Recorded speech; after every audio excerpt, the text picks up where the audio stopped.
भेटतो, येशू तुला भेटतो,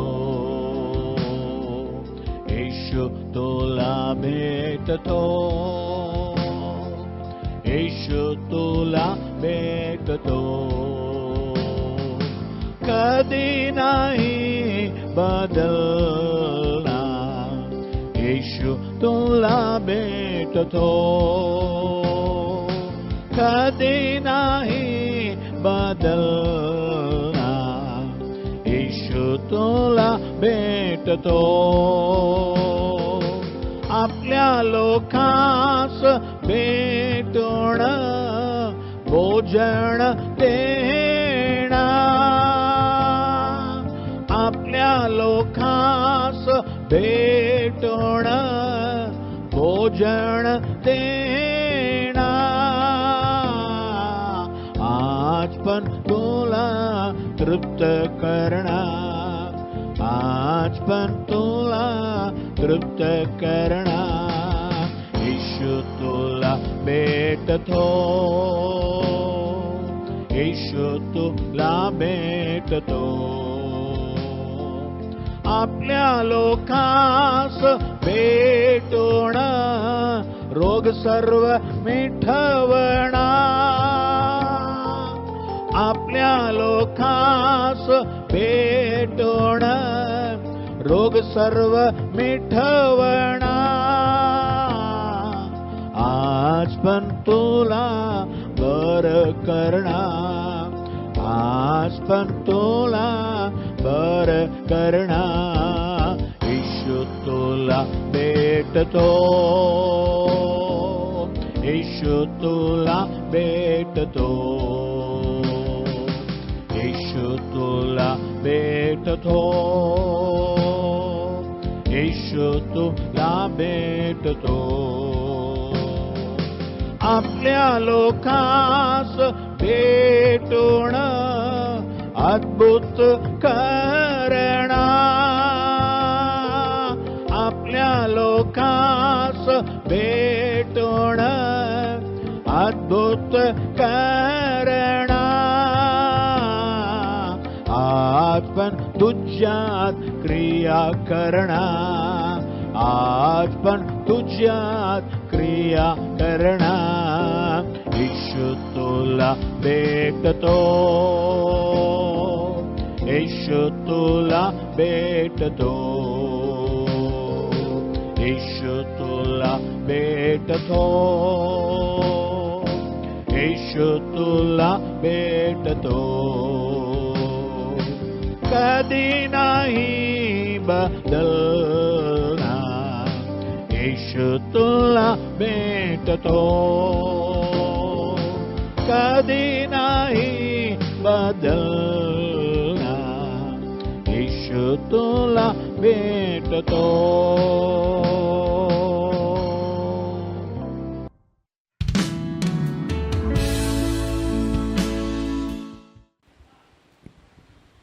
धन्यवाद येशूला, धन्यवाद येशूला, धन्यवाद येशूला, धन्यवाद येशूला.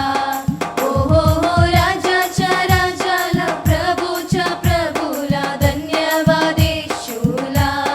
ओ हो हो राजाच्या राजाला, प्रभूच्या प्रभूला, धन्यवाद येशूला. बाल म्हणून आला, त्यागुनी स्वर्गाला,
हालेलुया. आमचे प्रिय बंधू बहिणींना येशूच्या नावाने आमचा नमस्कार, अभिनंदन. आणि आजचा येशू तुला भेटतो कार्यक्रमासाठी तुम्हा सर्वांना मी प्रेमाने आमंत्रण देत आहे. आतापर्यंत देवाची गीते ऐकली तुम्ही. आता आपण देवाच्या वचनाकडे जाऊया. प्रकटीकरण 5 अध्याय 5 वचन. प्रकटीकरण 5:5. तेव्हा वडील मंडळापैकी एक जण मला म्हणाला, रडू नकोस, अरे रडू नकोस. पहा, यहूदा वंशाचा सिंह, दाविदाचा अंकुर याने जय मिळवला, म्हणून तो तिचे 7 शिक्के फोडून ते उघडण्यास योग्य ठरला आहे. यहूदा वंशाचा सिंह, दाविदाचा अंगूर म्हणे या येशू ख्रिस्ताबद्दल सांगितलेलं आहे. तुम्ही या प्रकटीकरण 5 अध्याय 1 वचनापासून वाचून पहा. जो राजासनावर बसलेला होता परमेश्वर, त्याच्या उजव्या हातात पाटपोट लिहिलेली व 7 शिक्के मारून बंद केलेली पुस्तकाची एक गुंडाळी मी पाहिली. जो राजासनावर बसलेला होता त्याच्या उजव्या हातात पाटपोट लिहिलेली, पुढचे वचन, आणि गुंडाळीवरचे शिक्के फोडून ती उघडण्यास कोण योग्य आहे असे मोठ्याने पुकारणारा एक बलवान देवदूत मी पाहिला. तेव्हा स्वर्गात, पृथ्वीवर किंवा पृथ्वीखाली कोणीही ती गुंडाळी उघडण्यास किंवा तिच्यात पाहण्यास समर्थ नव्हता.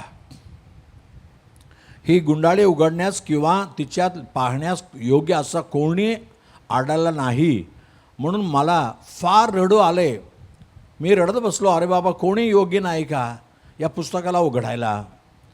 तेव्हा आवाज येतो, अरे रडू नकोस, यहूदाचा सिंह येशू राजा जय मिळवला आहे आणि तो पुस्तक उघडू शकतो आणि शिक्के पण तोडू शकतो.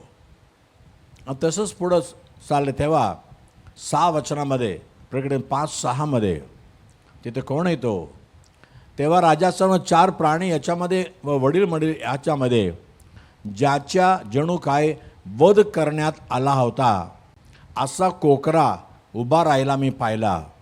त्याला 7 शिंगे व 7 डोळे होते.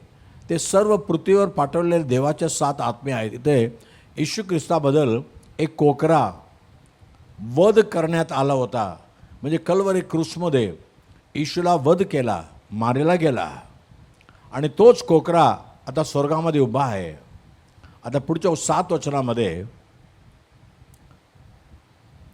त्याने जाऊन राजासनावर जो बसलेला होता त्याच्या उजव्या हातातून ती गुंडाळी घेतली आणि पुढे एक एक शिक्का तोडू लागले. ते एक एक शिक्का तोडताना जगावर खूप मोठा प्रसंग होत राहिला. राहू दे, आता या रडू नकोस. आमचा देव म्हणतो रडू नकोस म्हणलं तर फक्त सांगण्यामध्ये नाही, हे रडू नकोस असं म्हणून जाणार नाही. रडू नकोस त्याने म्हटलं तर तुझ्या रडण्याचं कारण काय आहे, तो रडण्याच्या मागे दुःख काय आहे, तुझ्या रडण्याच्या मागे काय हरवले आहे हे त्याला ठाऊक आहे. ते कारण पण मिटून टाकतो.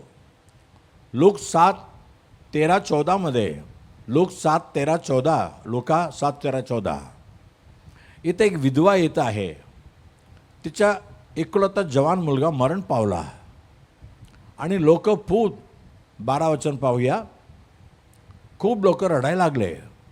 तो गावाच्या वेशीजवळ येऊन पोचला तेव्हा पहा, कोणा एका मृत माणसाला बाहेर नेत होते. तो आपल्या आईचा एकुलता एक मुलगा असून ती विधवा होती आणि त्या गावचे पुष्कळ लोक तिच्याबरोबर होते. ही विधवा आहे, नवरात्र वारलेला आहे, आता एकलवता मुलगा पण वारला. ती खूप रडायला लागली. 13 वचनामध्ये ती रडत, तिला पाहून येशूला कळवायला आला, म्हणाला रडू नकोस, रडू नकोस म्हटला. पुढच्या वचनामध्ये, मग जवळ जाऊन त्याने तिरडी स्पर्श केला. तिरडीमध्ये शव पडलेला आहे. तेव्हा कांदेकरी उभे राहिले. मग तो म्हणाला, मुला मी तुला सांगतो उठ. आणि 15 वचनामध्ये तेव्हा तो मेलेला उठून बसला व बोलू लागला. मग त्याने त्याला त्याच्या आईच्या हवाली केले. आणि 16 वचनामध्ये लोक म्हणू लागले, सर्वांना भय वाटले व ते देवाला गौरवत म्हणाले, आमच्यामध्ये मोठा संदेष्टास उद्यास आला आहे आणि देवाने आपल्या लोकांची भेट घेतली आहे. पहा, या विधवाच्या रडण्याचं कारण काय होता? नवरा तर पहिले वारला, आता मुलगा पण वारला. मी जगामध्ये कसं जगणार? तिचं कारण तेच होतं. मुलगा वारला म्हणून ती रडत होती ना, तर मुलाला जिवंत उठवून तिच्या हातात दिला, तिच्या रडणं थांबले. तसं आमच्या प्रभू रडू नकोस म्हटला तर, जसं आम्ही पाहिलं, रडू नकोस, हे यहूदाचा सिंह आहे, तो पुस्तकाला घेऊन उघडणार. तुमच्या जीवनात रडण्याचं कारण काय आहे? पहिला शामेल 1:8 पहिला शामेल 1:8 फर्स्ट 7. तिचा पती एल्काना तिला एकदा म्हणाला, हन्ना तू का रडतेस? तू अन्न पाणी का वर्ज केलेस? तुझे हृदय खिन्न का? मी तुला 10 पुत्रापेक्षा अधिक नाही काय? अन्नाला बाळ नव्हता. नवरा म्हणतो, तू अन्न पण घेतले नाही, पाणी पण घेतले नाही, असं उपास धरून बसली, का रडतेस? का रडतेस? पहिला शामेल 1:7 फर्स्ट शामेल 1:7 जे रडण्याचं कारण काय? शिलो जाण्याचा त्याचा हा परिपाठ वर्षानुवर्ष होता. आणि हन्ना परमेश्वराच्या मंदिरी गेली. वर्ष एल्काना, तिची दोन्ही बायको, दुसरी बायकोच्या मुलं सगळे मंदिरात जायचं असं. पण ही मंदिरी गेली म्हणजे बनीना तिची बहीण तिला चिडवत असे, तेव्हा ती रडे व काही खात नसे. कोणी तिला चिडवतात, अरे तुला मूल नाही, बाळ नाही, काय झालं तुला? बघ मला किती मुलं आहेत. तिची घरात राहण्याची बहीणच तिला चिडवती. ही चिडवणे आहे म्हणून ती रडत राहिली. नवरा विचारतो, का रडतेस ग? का का खाल्ले नाही, पिले नाही? पण तिला माहीत आहे मला कोणी चिडवत आहे. पण दुसरा अध्याय 2 वचनामध्ये पहिला शामेल 2:2 फर्स्ट शामेल 2:2 परमेश्वरासारखा पवित्र कोणी नाही, कारण तुझ्याशिवाय कोणी नाहीच. आमच्या देवासारखा दुर्ग कोणी नाही. पुढचं वचन, गर्वाने एवढे फुगून आता बोलू नका. तुमच्या मुखातून उन्मत्तपणाचे भाषण निघो, कारण परमेश्वर ज्ञाता देव आहे, तर सर्व कृती तोलून पाहतो. गर्वाने एवढं फुगून आता बोलू नका. आत्तापर्यंत तू गर्वाने फुगून बोलत होती ना बहिणींना, का असं म्हणते? तू मला चिडवत होती. पण पहिला शामेल 1:11 फर्स्ट शामेल 1:11 पहिला शामेल 1:11 तो परमेश्वर पुढं आली आणि परमेश्वर प्रार्थना केली, प्रभू माझ्या दुःखाकडे जरा अवलोकन कर, माझी आठवण कर, मला विसरू नको, मी तुझ्या दासी आहे, मला पुत्र संतान दे, तर माझ्या मुलाला आयुष्यभरासाठी मी तुझ्या परमेश्वराचं सामर्थ्य करतो, तो देवाची सेवा करू दे. आणि तसंच 1 अध्याय 19 वचनामध्ये फर्स्ट शामेल 1:19 मग एल्कानाने आपल्या स्त्रीला जाणले आणि परमेश्वराने तिची आठवण केली. 20 वचन, तिला एक मुलगा जन्मला. वर्स 20 तिला पुत्र झाला. ते म्हणते हा परमेश्वराकडे मागितला म्हणून तिचं नाव समुएल असं ठेवलं. बघा रडण्याचं कारण काय? ती मला चिडवते, तुला हे आशीर्वाद का नाही आहे? तुझ्या मुलीचं का लग्न अजून झाले नाही? तुम्हाला चिडवतात ना. बघ माझ्या मुलीचं किती चांगलं लग्न झालं, तुझ्या मुलीचं काय देवाचा भरोसा करते ना. पण तुम्ही रडता ना, देवा रडणे भागतो.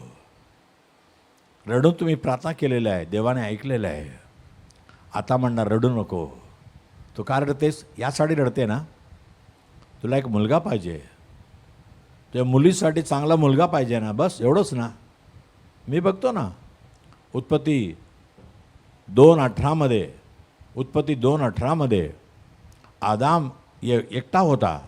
परमेश्वर म्हणतो मनुष्य एकटा असावाही बरे नाही, तर त्याच्यासाठी अनुरूप सहायक मी करीन, तिचे जोडी मी नेमेन.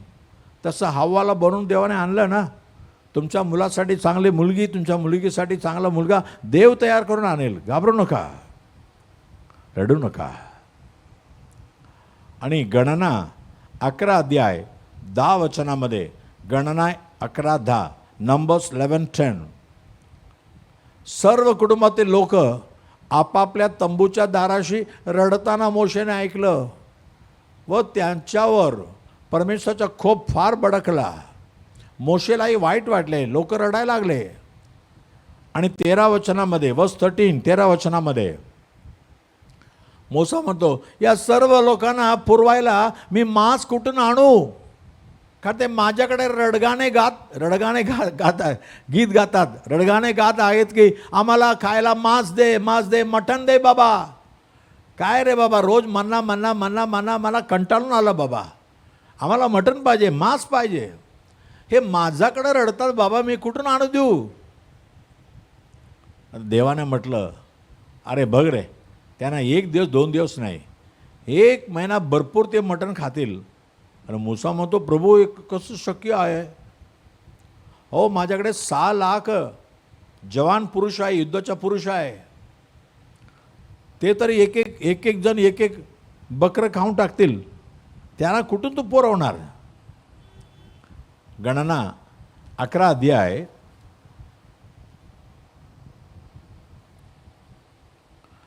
20 वचनामध्ये 11:20 नंबर्स 11:20 अहो तुम्ही रडत होते ना, आता 1 महिना तर तुमच्या नाकातून निघेपर्यंत आणि तुम्हाला शिशारी येईपर्यंत तुम्ही ते महिनाभर कात राहाल, 1 पूर्ण महिना तुम्हाला मिळेल. 21 वचनामध्ये मोसा म्हणतो 21 ज्या लोकांमध्ये मी आहे त्यांच्या पायदळ म्हणजे युद्धाला जाणारे सैनिकच 6 लाख आहे. आणि तो म्हणतेस की ते महिनाभर खात राहतील, एवढे मांस मी त्यांना देईन.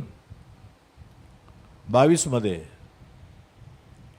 त्यांना पुरे पडावे म्हणून गुरे, ढोरे व शेरडे, मेंढरे कापावीत काय, अथवा त्यांना पुरे पडावे म्हणून समुद्रातील सर्व मासे त्यांच्यासाठी गोळा करून आणावेत काय.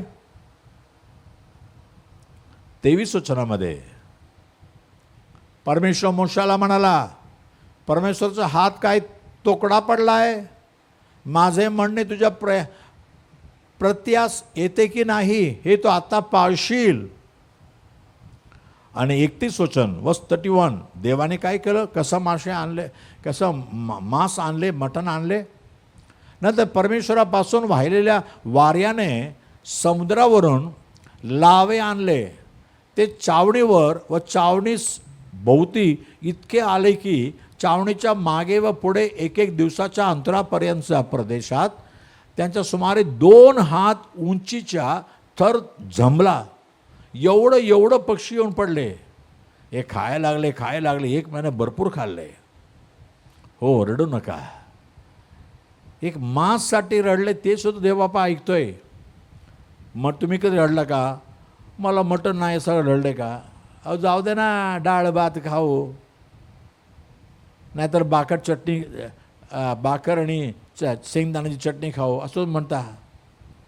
पण परमेश्वर कुठल्याही गोष्टीसाठी तुम्ही रडलं तर देवबापा ऐकतो.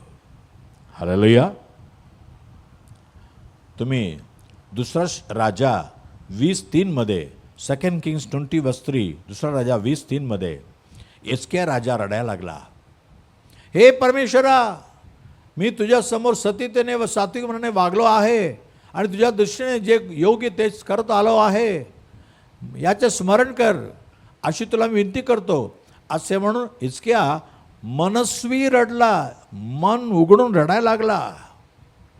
आणि 4:5 ज्या यशाया नबीने सांगितलं तो मरणार आहे, तेव्हा नगराच्या मधल्या चौकात यशाया जाऊन पोचतो.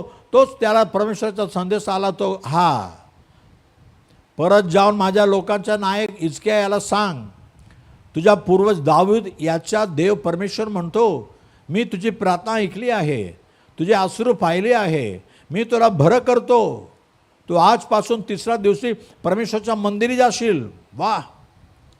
आणि पुढं म्हणून तुला तुझ्या आईच्या 15 वर्ष मी वाढून देतो.